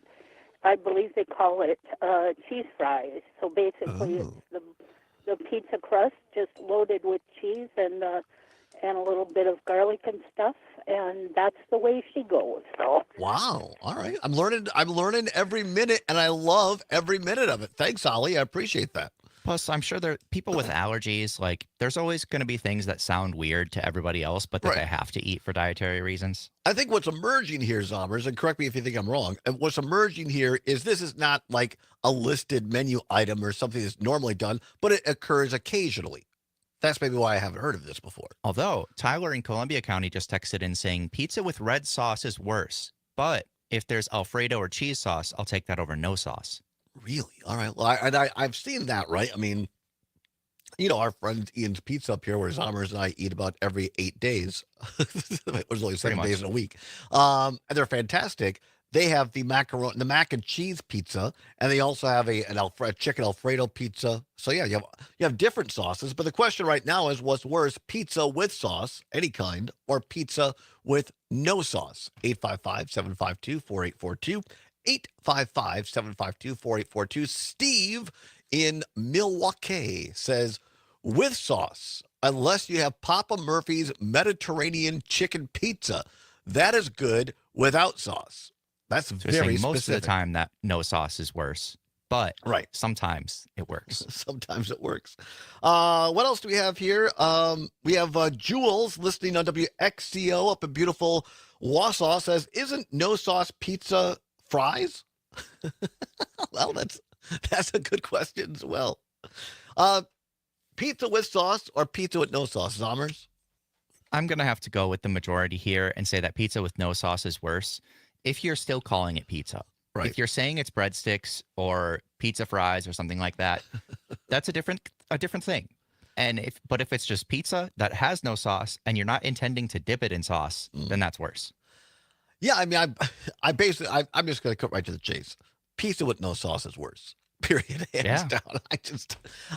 Because one of our earlier callers, I think it was Angie or somebody, or Cindy, it doesn't matter. One of our callers, they're saying that not just sauce, but I want like lots of sauce on my pizza. I mean, to me, the tomato and all the ingredients in that sauce, it makes all the difference in the world. And I like a crispy crust I like a good 1/4 to a 1/2 inch between the crust and the toppings of just sauce and crust. That's kind of crispy like that. I love that.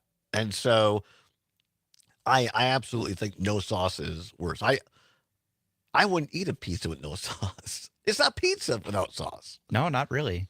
I mean, and again, I come from the old school back in Richland Center, where you go buy your Chef Boyardee pizza, and that's just crust and the canned sauce. I know it's cheap and commercial, but the taste of that is just, and you put ground beef and green olives and some cheese. That's Richland Center pizza right there, my friends. All right, come on back. We have a news, weather, and sports update and more fun and games. Don't miss us. The Todd Allbaugh Show on the Civic Media Radio Network. Pizza time. This is real news and great conversation. 92.7 WMDX. Your news, conversations, and a whole lot of fun. It's all on your local Civic Media radio station or the Civic Media app.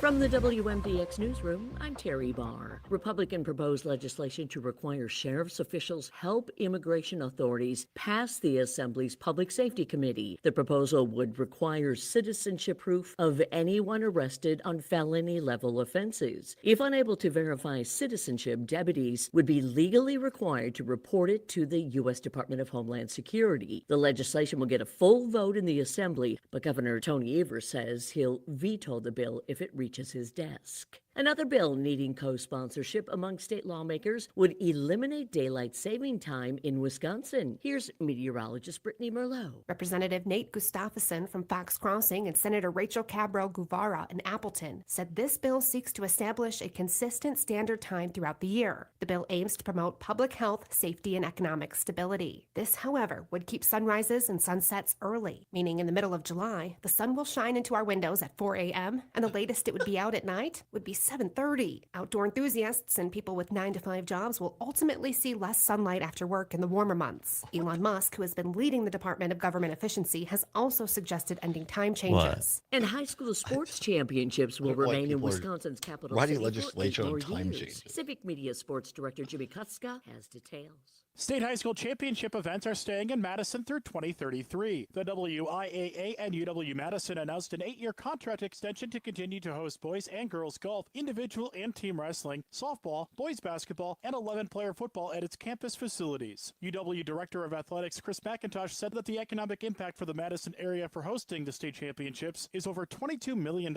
per year. I'm Terry Barr. More news anytime at WMDXradio.com. You're listening to 92.7 FM, 1580 AM, WMDX. On your entertainment beat, I'm Pete Schwaba. Eric Stonestreet is expanding his acting talents. The hilarious and Emmy-winning Stonestreet, who played Cam on Modern Family for 9 seasons, has agreed to a role on Dexter. Stonestreet will play Dexter's estranged brother, who he was separated from at a young age. You can catch Eric Stonestreet on Dexter Sunday nights on Showtime. Hate speech and toxic social media users had to take a powder this past Monday when Twitter, also referred to as X, experienced outages, leaving anonymous users and bots with nowhere to spew their disinformation. Angry young men who hide behind avatars and fake screen IDs probably experienced calm for the first time in the last few years. Better a Twitter malfunction than a Cybertruck. For more showbiz fun, tune in to Nightlight with me, Pete Schwaba, weeknights from 6 to 8 p.m. on the Civic Media Radio Network. There were clouds in the sky, but I never saw them floating. What happened? I didn't hear what's worse. The conversation on I'm social sorry. Well, media. if you Share your for thoughts our when you new find and texter follow there, Civic if you're listening on Media the stream, we Facebook, did what's worse: pizza with sauce or pizza without sauce. But we'll repeat it on the air. We go back to the broadcast network in just a minute. We appreciate everybody tuning in. If you're a first-time viewer on YouTube or Facebook or Twitter, welcome in. Thanks for being here. We appreciate you staying with us. 56 degrees at our studios. Blind Shot Social Club, a perfect blend of This is the part of the show, for those watching the stream, we leave the cameras and the microphones on, so you can see what happens when we're not on broadcast TV, which is not dramatically different, as it turns out, than when we turn the microphones on. But sometimes you get some funny stuff. Sometimes we get a little saltier when we're not on the broadcast network. Sleep better, dream bigger on a handcrafted, locally made mattress. But there's no, Find them there you on know. Madison's East We and just West chat Side or online like we at do on there. Verbo.com. Did you know VA home loans are a key to home ownership for those who served? The question is, should I bring up the Wisconsin men's basketball game on my phone? We were able to purchase this. Well, it's going on the radios. I mean, if I don't see it, actually fix up the home, it didn't happen. I would tell It didn't anybody who is interested Because it's on the in broadcast getting a side, VA you loan understand. to just We're broadcasting it About on 20 radio. seconds. All right, here we go. Now, Zomers tells me I have to behave. That's right.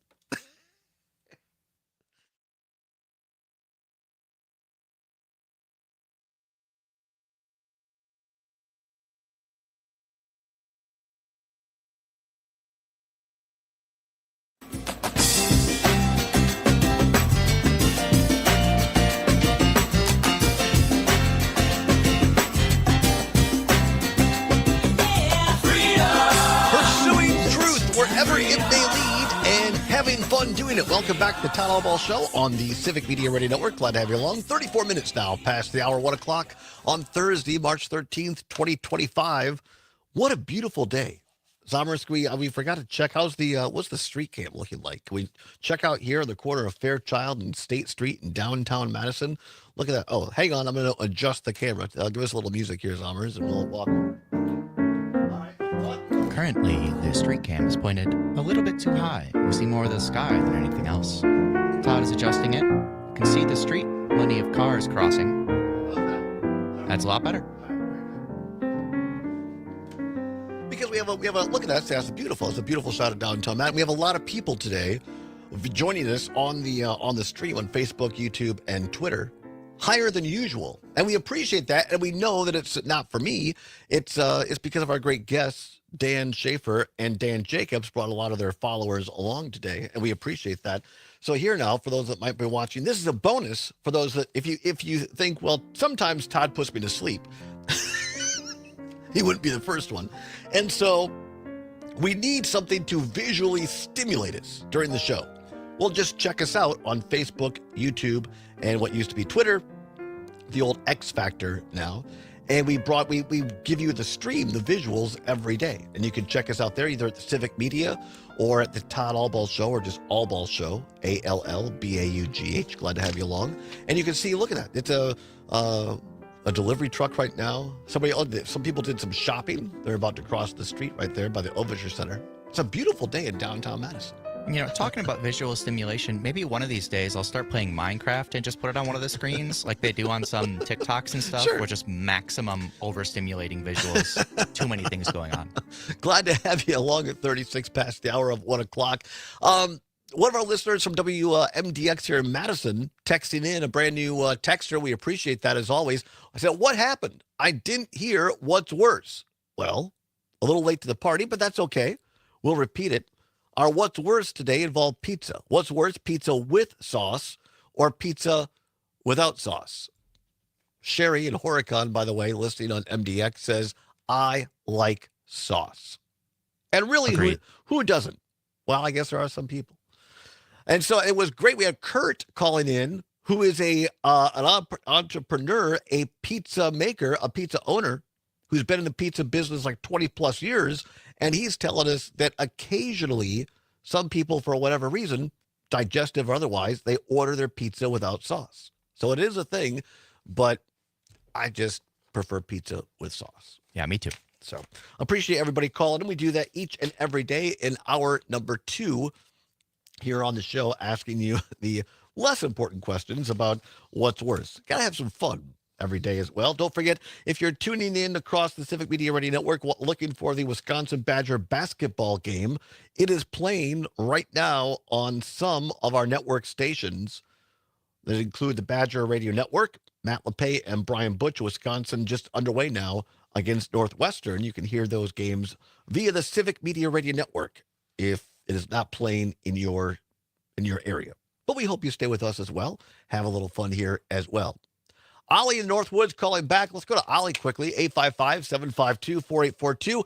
Ollie, what have you got for us? Well, I have a burning question, actually. Really? All right. I don't know if it's on one of the Civic Media channels. They do a commercial for a tomato pie. Could you explain that to me? It's been killing me ever since the first time I heard it. Is that a real pizza or tomatoes? All right. Like a commercial for one of our sponsors? Yes, it's a place, I believe, in Madison that you have Doughboys, and then you have another one that's called Tomato Pie. Yeah, it's Salvatore's Tomato Pies. Oh. It's a pizza place. Oh, got it. I understand now. I've eaten at Salvatore's many times. I have a couple of locations here in Madison. It's a great place. I'm not just saying that because they sponsor. It's a great place. And I think maybe the difference is a tomato pie might be maybe more well known as deep dish, or it's not the thin crust, it's a deeper dish. And instead of just having the tomato sauce, they might have actually kind of chunks of cooked tomatoes and more tomatoey in it and layers of cheese. So it's more like a pie rather than a thin pizza. Well, that's what I was wondering, if it was the crust with tomatoes on it instead of tomato sauce. I think there's and then both, the yeah. pizza. Okie doke. Well, that's a great that question. Solves quite a question. I appreciate it, and timely indeed, given today's What's Worse. So I appreciate you listening. I appreciate you picking up on that sponsorship. And yeah, Salvador's Tomato Pies here in the Madison area, a great business. We appreciate them being a sponsor, and even better, it is legit great pizza. So thanks, Ollie. Appreciate you calling in. Have you been to Salvador's? I only have once, but it was very good. Yeah, it's absolutely fantastic. Now, somebody on MDX says, what's not true? Somebody just texted and said, not true. What does that mean? I don't know. All right. Well, if they want to explain themselves or call in, we'll take the call. Sometimes people just try to jerk around, it's just like throw me off. Anyway, let's talk a little bit what's going on in the national scene here today. Lots of local news in the first hour, and we love that. But let's take a little bit look what's going on around the country as well. The new Musk Watch Doge Doggy Tracker. I just like calling it Doggy instead of Doge. Shows savings under Elon Musk's reign of error, I like that, have been overstated by at least 92%. As Maxwell Smart once said, and Get Smart, missed it by that much. So this is great. There's something called the Musk Watch Doge Tracker. And they find out now that this savings that Musk and Trump keep talking about has been overstated by at least 92%. That's fantastic. Musk is claiming he's saving taxpayers $4 billion with a B per day by selling property, firing workers, rooting out waste, and canceling contracts, leases, and grants. Here's the problem. There's next to no detail or documentation to back up purported savings. Well, that can be a problem. I mean, back in school, my teachers used to say, show your work. The documentation that does exist shows gross overstatement of potential savings to taxpayers. The Musk Watch Doge Tracker, and if you want to, don't take Todd's word for it, check it out yourself. Doge, D-O-G-E, D-O-G is in gross, E, .muskwatch.com, doge.muskwatch.com. It shows claimed cuts versus verifiable cuts. The tracker also lets you zero in on terminated contracts by location, or even comes with a caveat that most savings claimed by Doge may be illusory or illusions because of illegal withholding of funds appropriated by Congress. So there you go. Talk about keeping folks honest. Check it out. Doge.muskwatch.com. Doge.muskwatch.com. Not must watch as in must watch TV. Muskwatch.com. It's very different when you actually look at the facts and how the numbers line up than what Trump and Musk are claiming. And now there's this, as we said earlier in the hour, breaking news from CBS and other places that a judge today has temporarily, at least, reinstated several of these laid off / fired employees at many of these federal agencies. But that's just, at some point, people are human, right? So if you have or had one of these jobs, told you were fired, you file for unemployment, you're looking for new employment, now they say come back, but it's only temporary. Who wants to be jerked around like that? Just from a mental health standpoint. Do I have a job? Do I not have a job? Very disconcerting. I can imagine a lot of them are not going to go back. Exactly. Exactly right. And so that's the real reign of error here. Well, it's two things. It's the numerical things we just talked about. They claim to be saving all this money, but they're really not. When you look at it, they're exaggerating it by 92%. And in reality, they're causing strife, consternation, anxiety for real people. And they're putting services at risk to people in Wisconsin and all over the country.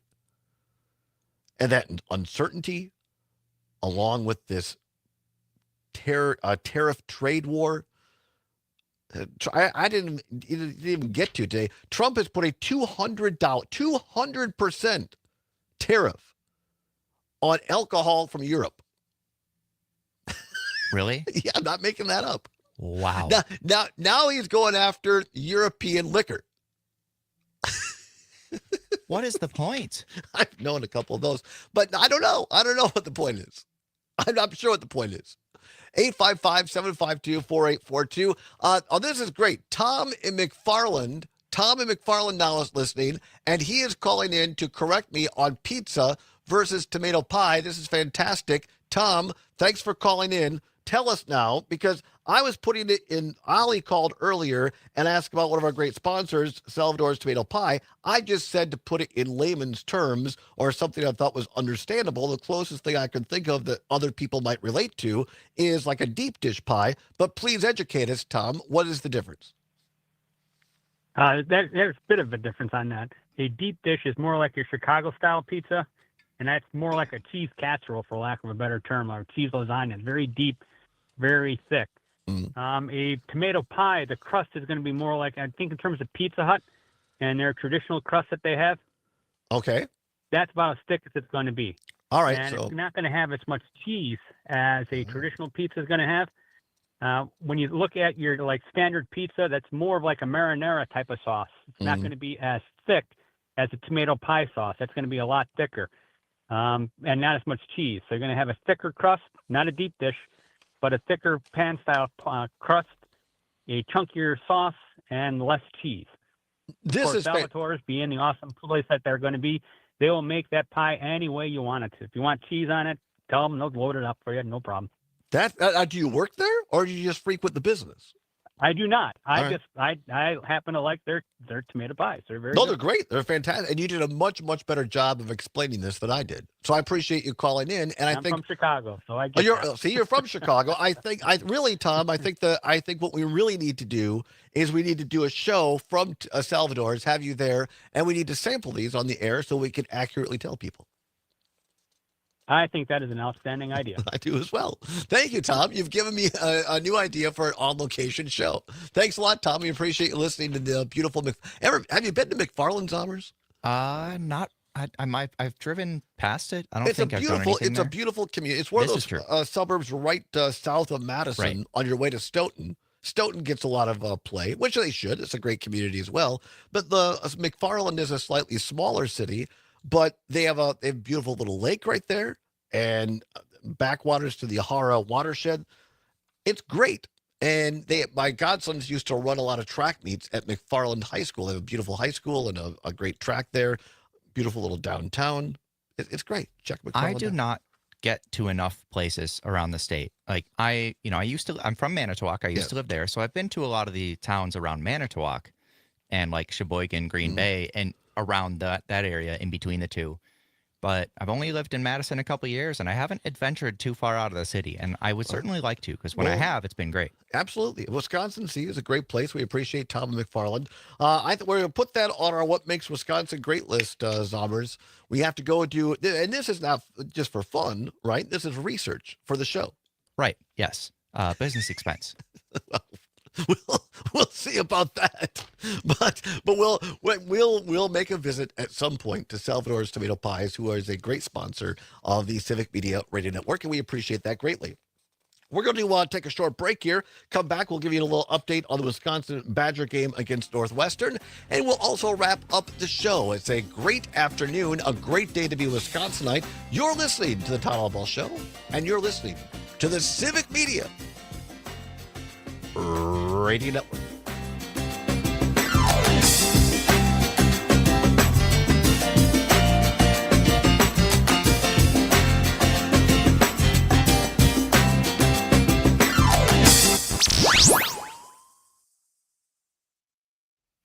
Conversation 92.7 There were WMDX. stars in the sky. Judge Brad Schimmel is an anti-choice politician whose positions are too extreme for Wisconsin women. He supports a pre-Civil War law that bans abortion. But don't take our word for it. Hear it in his own words. The 1849 ban on abortions, which, by the way, what is flawed about that law? The 1849 abortion ban provides no exceptions for rape or incest. What is flawed about that law? The 1849 law criminalizes doctors and their patients. What is flawed about that law? What does he Brad say? Schimmel supports an What is wrong about 1849 that? law to ban abortion with I don't know. It's no hard to tell. exceptions. What about the prize? Tell What Brad Schimmel, prize, Diane? Extreme politics don't belong on Wisconsin Supreme Court. Call 262-548-7548. Diane's asking about a prize. That's 262 The prize for what's worse, there is no prize. That's the point. Paid It's for just by a Better Wisconsin Together. having your voice heard. Oh, but if you're talking about the prize for the text to win contest, yes, I know. It's a secret. I know, but I can't even say it on the secret show here on the stream. They will not let me. I had to sign a non-disclosure agreement. Always fulfilling its mission of service to our country and community. They tell you, but they require a DNA sample. Engines running and supplies moving. The skilled trades these soldiers perform are the same Sherry in ones needed in Horicon says, today's my daughter civilian works there at Salvador's. Army National I'm Guard Italian. soldiers It was are on always fast called a track to pie. learning skills that can No, set I them don't up think for there was any success at discrepancy home, about what it was with companies called. looking to I think it hire was the just best, how with I options from plumbing how to I helicopter described it. mechanic, She and also had everything said in earlier that her between. grandma Soldiers are made able to pizza select the with no trades sauce. that best Oh, fit really? their lives. Their resumes are being This built is much more controversial than I thought it would be. Yeah.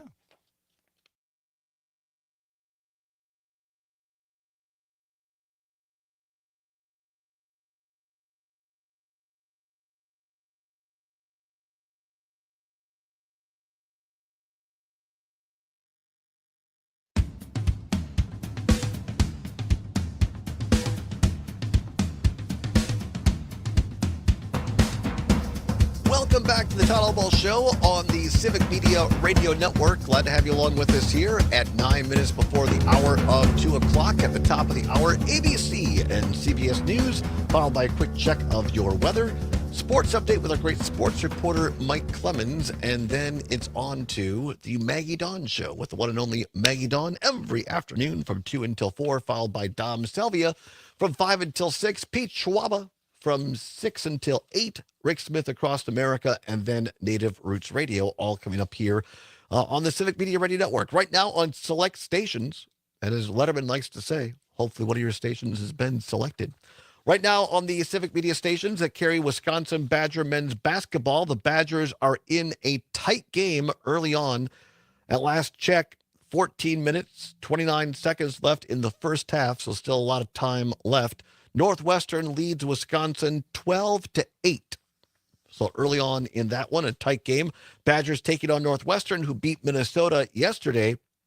The winner advances to play UCLA tomorrow.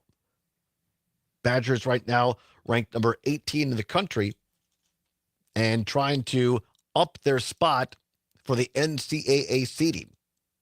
At one point here a week ago, they were thought to maybe be a 2 seed. Right now, trying to hold on to maybe a 4. You don't want to slip to a 5 seed in the NCAAs because there's a good chance a 12 is going to beat you, just statistically, over the last few years. So be aware of that. 855-752-4842, 855-752-4842. If you want to call the pizza question, I thought, Zommers, this would not be nearly as controversial as it was. But it turns out people have feelings on pizza with sauce and pizza with no sauce. Turns out they do. And Sherry in Horicon texting in saying that she is Italian and her grandmother used to make pizza with no sauce. Now here, this comes in, and look at how efficient the leadership meeting has broken up. There was a big leadership meeting here at Civic. It has broken up. Our CEO has taken time now to text me live on the show to bring us a question from a listener. Chris has sent in to the company and saying, hi, please ask Tom from McFarland, who is from Chicago, he says, his thoughts on, I don't even know how to pronounce it. Is it Pequods? Pequod_S from Chicago. Chris says, I'm also a Chicago native, and I love Pequod, however you say it, with a smiley emoji. So how about that? Today's segment of What's Worse has made it all the way to our CEO. It sure has. And how about that? That's fantastic. Let's see here. Dave in New Berlin says, wow. Dave in New Berlin's day drinking says, I hate the drums for your last segment. It just means Todd is headed to the bar. Maggie is lovely and all. All right. Well, there you go. I guess he's saying he doesn't like to hear the drums because it means the show's almost over. That's what he's saying. All right. Dave makes me laugh. And we should all take time to laugh each and every day. So thanks, Dave. We appreciate your listenership. And thanks, everybody, for your feelings on pizza. Once again, it just says to me, we have to do more shows on location at pizza places. All right, let's see if we can get this in quick. While the current administration, i.e. the Trump administration, is out to end diversity, equity, and inclusion, Congress is not. The 335 members of today's Congress are more diverse and inclusive than ever before. According to Congressional Quarterly Roll Call data, 1 in 4 identifies as Black, Hispanic, Asian American, or Native American. Yet Congress is not as diverse as the U.S. population, in which more than 4 in 10 are non-white. Women are 51% of our populace, but only 28% in Congress. But talk about inclusion. To MAGA's chagrin, today's 119th Congress includes the first openly transgender member in history. Representative Sarah McBride, a Democrat from Delaware, is one of 13 members who identify as other than heterosexual. In Congress, 1 in 40 members identify as non-heterosexual, but for America as a whole, it's nearly 1 in 10. Bye-bye. Boomer is a thing in the House where Generation X now outnumbers baby boomers 41 to 39%. I did not know that. Over in the Senate, have no fear, boomers still rule with 61% of them. And we have 19 immigrants serving in Congress. Yikes, 19. MAGA cannot like that, right? Nope. So what have we learned here today? Congress is not as diverse and inclusive as America, but it is trending in that direction. Which is good. And we're getting younger people, too. Absolutely. And speaking of younger people, last night we had the thing with Kreitlow and Up North News Radio, that great forum last night on the Supreme Court race. And one of the people on our panel talking about education, Christian Phelps, who is from the Eau Claire area in his 20s, and here he is now a member of the state legislature. I joked last night he brought the median age of the legislature down by 50%. Yeah, he's been on Pat's show for a long time, and I've always been impressed with his ability to articulate thoughts that a lot of people have. Yeah, no, I think it's fantastic, and we need more young people. We need people who represent the United States more in elective office, so this is good news. A little hope to end the show on, that it might not be where we want it, but little by little, poco a poco, as they say in Spanish, we are getting a bit more diverse, a few more opinions in our congressional and legislative representation. Great show today. Many thanks to Dan Schaefer. Also, many thanks to Dan Jacobs, to Aaron Zommers, to all of you for listening. Have a wonderful afternoon, everybody. Enjoy the sunshine. We'll be back tomorrow with Peter Rapine and a wacky look at the week in review. Until then, this is Todd saying, whatever you're believing, whatever you're fighting for, do not give up. Keep banging your drum. We'll see you tomorrow.